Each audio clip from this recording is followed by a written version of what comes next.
दोस्तों, यह घटना जो है झारखंड के धनबाद की है। दोस्तों, धनबाद में एक परिवार होता है जिसमें माता पिता के अलावा एक छोटी बेटी होती है। बेटी दोस्तों काफी पढ़ने लिखने में काफी होशियार थी और तेज थी। वह दोस्तों सोचती थी कि कुछ बड़ा बनकर के अपने माता पिता का नाम रोशन करेंगे और समाज के लिए भी अच्छा काम करेंगे। समाज में दोस्तों हो रही गलतियों की वजह से, समाज में हो रही भ्रांतियों में सुधार का यूनिक काम मैं करूंगी।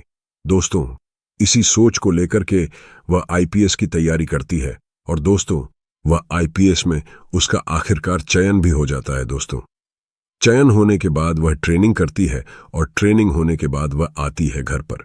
तब दोस्तों उसकी माता पिता कहते हैं कि बेटी, अब तो तुम एक अच्छी सी नौकरी पा गई हो और तुम्हारी उम्र भी लगभग 32 से 35 साल तक हो गई है। अब तुम किसी अच्छे लड़के को देख करके शादी कर लो। दोस्तों, लड़की कहती है कि पिताजी, शादी तो हमें करना ही है, इसमें कोई शक नहीं है, लेकिन अभी मेरा जो लक्ष्य है मैं अभी समाज को देखना चाहती हूं। समाज को किस तरह का है? अभी तक तो मैंने समाज को कभी देखा ही नहीं है। अभी तक केवल एक कमरे में बैठ करके हमने सिर्फ और सिर्फ पढ़ाई की है, इन पढ़ाई ज्ञान अर्जित कर लिया है। लेकिन पिताजी, समाज में किस तरह के लोग रहते हैं, किस तरह की घटनाएं घटित हो रही हैं, हमको कैसे झेलना है, 4-5 साल तक देखना चाहती हूं दोस्तों, उसके बाद शादी कर लेंगे।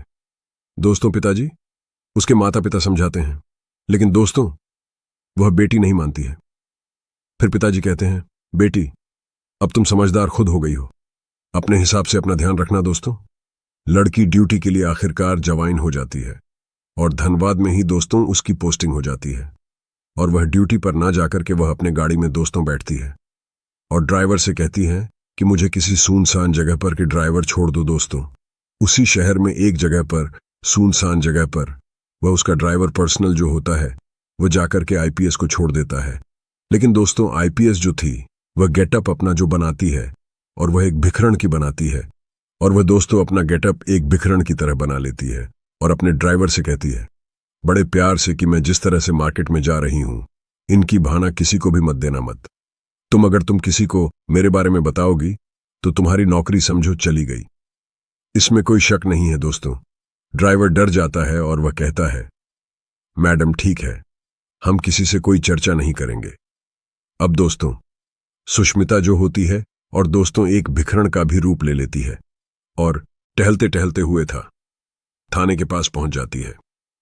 जब थाने के पास पहुंच जाती है तो थाने के गेटअप के अगल बगल पर वह चक्कर लगा रही होती है और पुलिस वाले देखते हैं कि कांस्टेबल देखते हैं कि तो बोलते हैं, लोग कहते हैं कि तुम यहां क्या कर रही हो, अगल बगल जाओ, मांगो, अपना काम करो, यहां हम लोगों को परेशान मत करो। इसको दोस्तों अपना काम करने दो।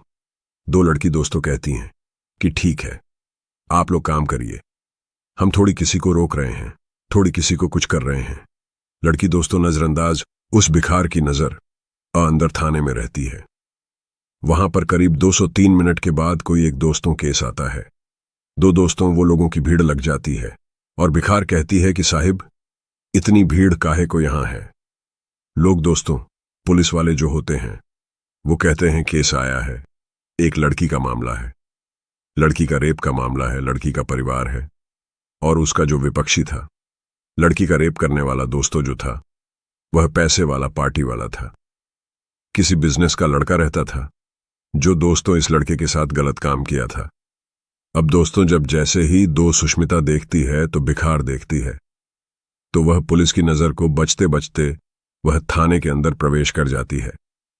जब दोस्तों थाने को देखता है तो वह कहता है कि किसको यहां पर क्यों आने दे दिए हो। दोस्तों कांस्टेबल आते हैं और कहते हैं कि साहब, अभी तो बाहर भी पता नहीं कब कैसे आ गई, हमारा नजर इस पर नहीं पड़ा।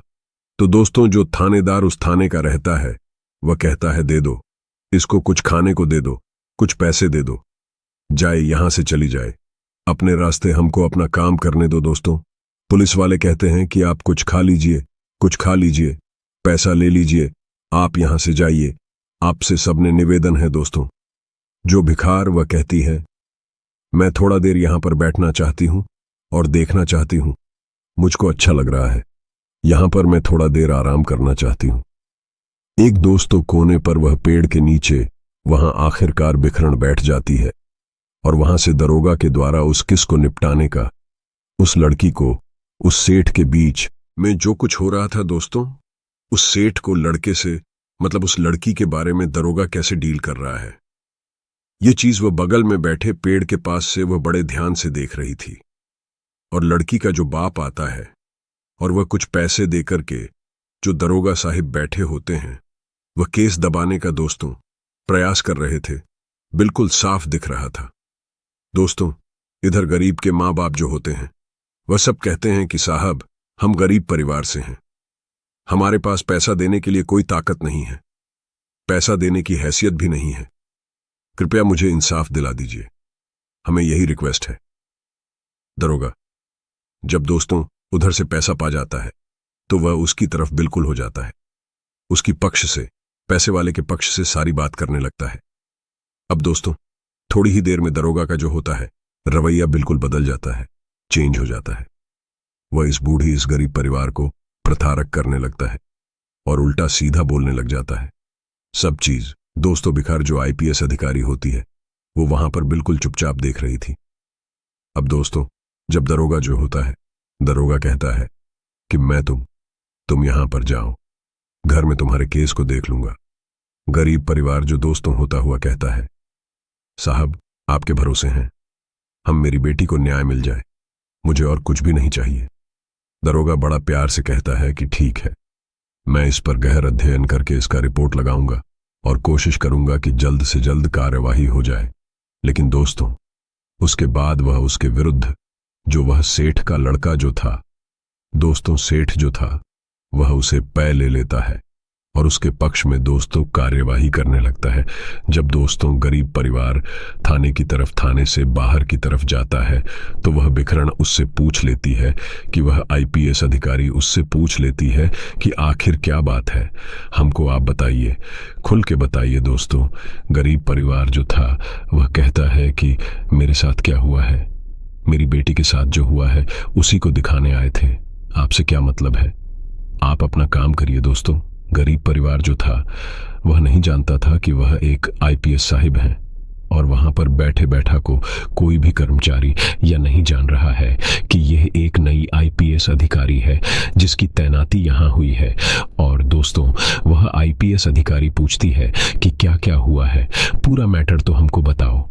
अब जब दोस्तों गरीब परिवार देखता है कि यह लड़की जो है एक वकन जो है पूरी तरह से खड़ी भाषा में बात कर रही है, बिल्कुल अंग्रेजी में बात कर रही है और कभी कभी इंग्लिश में भी बात कर रही है, तो दोस्तों वहां पर मौजूद पुलिसकर्मी जो होते हैं वो भौचक्का कर जाते हैं, भयभीत हो जाते हैं और वह सोचने लगते हैं कि यह भिखार इतनी जानकारी कैसे रखती है। आखिरकार कांस्टेबल वहां दोस्तों आ ही जाते हैं और कहते हैं कि मैडम आप कौन हैं, हमें बताने का प्रयास करिए।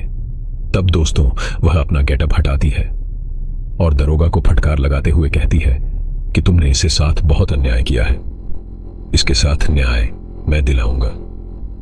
मैं तुम्हारे पूरे करतूत को यहां पर बैठे बैठे देख ली हूं, अपनी आंखों से सभी लोग वहां दोस्तों रहकर देख करके दंग रह गए, सभी लोग सलाम ठोकने लगे। और लड़की को, उस गरीब परिवार को मैडम न्याय दिलाती है और सभी कर्मचारियों को दोस्तों वहां पर लाइन हाजिर कराती है और सभी आरोपियों को दोस्तों जो थाने के इंचार्ज रहते हैं, जो थाने के कांस्टेबल रहते हैं, सभी को दोस्तों बारी से बारी सभी का आखिरकार मैडम खबर लेती हैं। और वहां पर दोस्तों कुछ लोगों को तो तुरंत तत्काल ही सस्पेंड भी किया जाता है। और इसके बाद दोस्तों पूरे धनबाद शहर में उस आईपीएस की चर्चा होने लगती है। दोस्तों यह थी छोटी सी कहानी, आपको कैसे लगी है कमेंट करके दोस्तों जरूर सेक्शन में बताएं। मिलते हैं दोस्तों एक नई कहानी के साथ एक नेक्स्ट वीडियो में, तब तक के लिए जय हिंद, जय भारत, जय हिंदुस्तान।